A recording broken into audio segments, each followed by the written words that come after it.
All right, completely different question. One word answer. Are you a car lover or a car hater? I'm a car lover, although I'm rubbish at parking, so I hate it when I have to park. Okay. That's not a one-word answer, though. That's a little tease for our next story.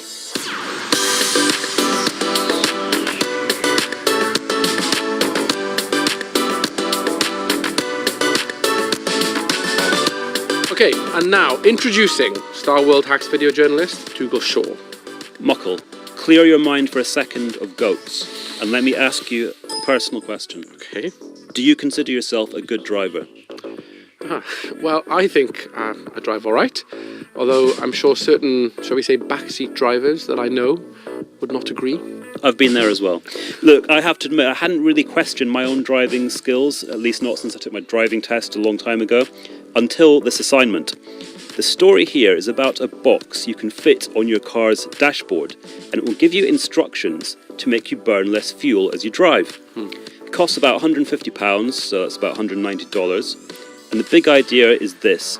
Of course, for the good of the environment, we all want to decrease our reliance on oil, cut down on CO2, pollution, all that sort of thing. And we can do that by encouraging more people to ditch cars and use public transport, or we can accept people love their cars and instead teach them to be greener drivers who are at least more fuel efficient, which is what happened to me on this assignment. Nudge, nudge, nudge. Penalty received. Oh, those sounds still strike fear into my heart. I can't forget them. They're the sounds made by this gadget which is called Lightfoot.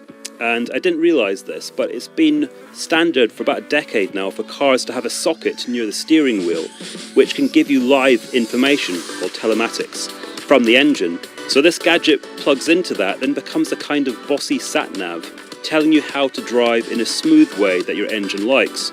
Driving more smoothly, of course, means you are driving more efficiently, right? You are using less fuel. Some hybrid vehicles have similar technology integrated already, but with this box, it means you can fit it into any car. Okay, so there's lots of tech out there, but this particular magic box, who developed it? It's been made by a company that specialises in environmentally friendly technology for vehicles, who are based in Exeter in the southwest of England, where I went down to see them. It's called Ashwoods.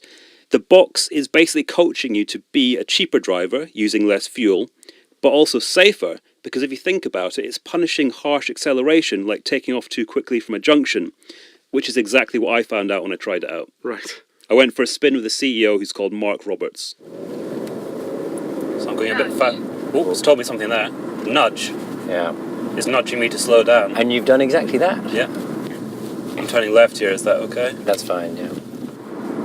So I was a bit fast there. Not breaking the speed limit, I should add, but not enough to incur the wrath of our nudge comment. No, that's right. The reason it didn't then is because what you were doing was smooth. What Lightfoot tries to do is keep you in tune with the vehicle's engineering.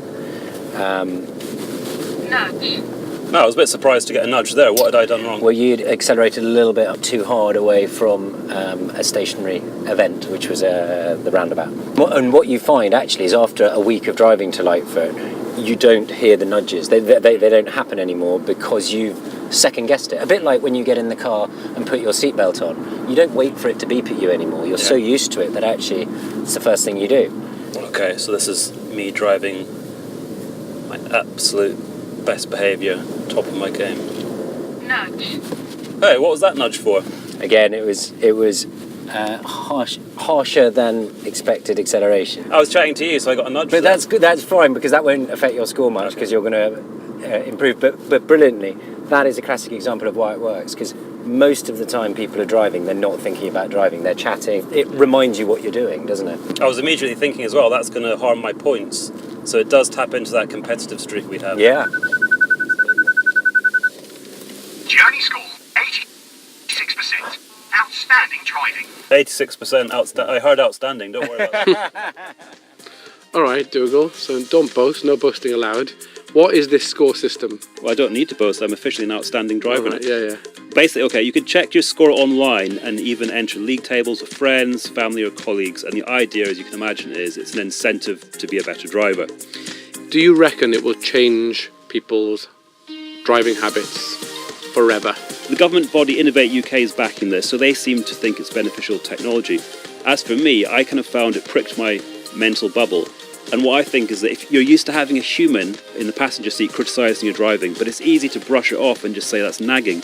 But when that voice is a computer and it's using hard data to criticise you, it's a bit harder to dismiss it.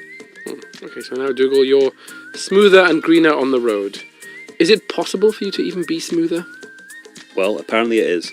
If you liked what you have heard and you want to find some more fixes, you should go and take a look at some of the videos we've made. They're all at bbc.com/worldhacks, over on Facebook at BBC World Hacks, and if you have found an awesome solution to a problem round your way, we'd love to hear from you. The email is worldhacks@bbc.co.uk.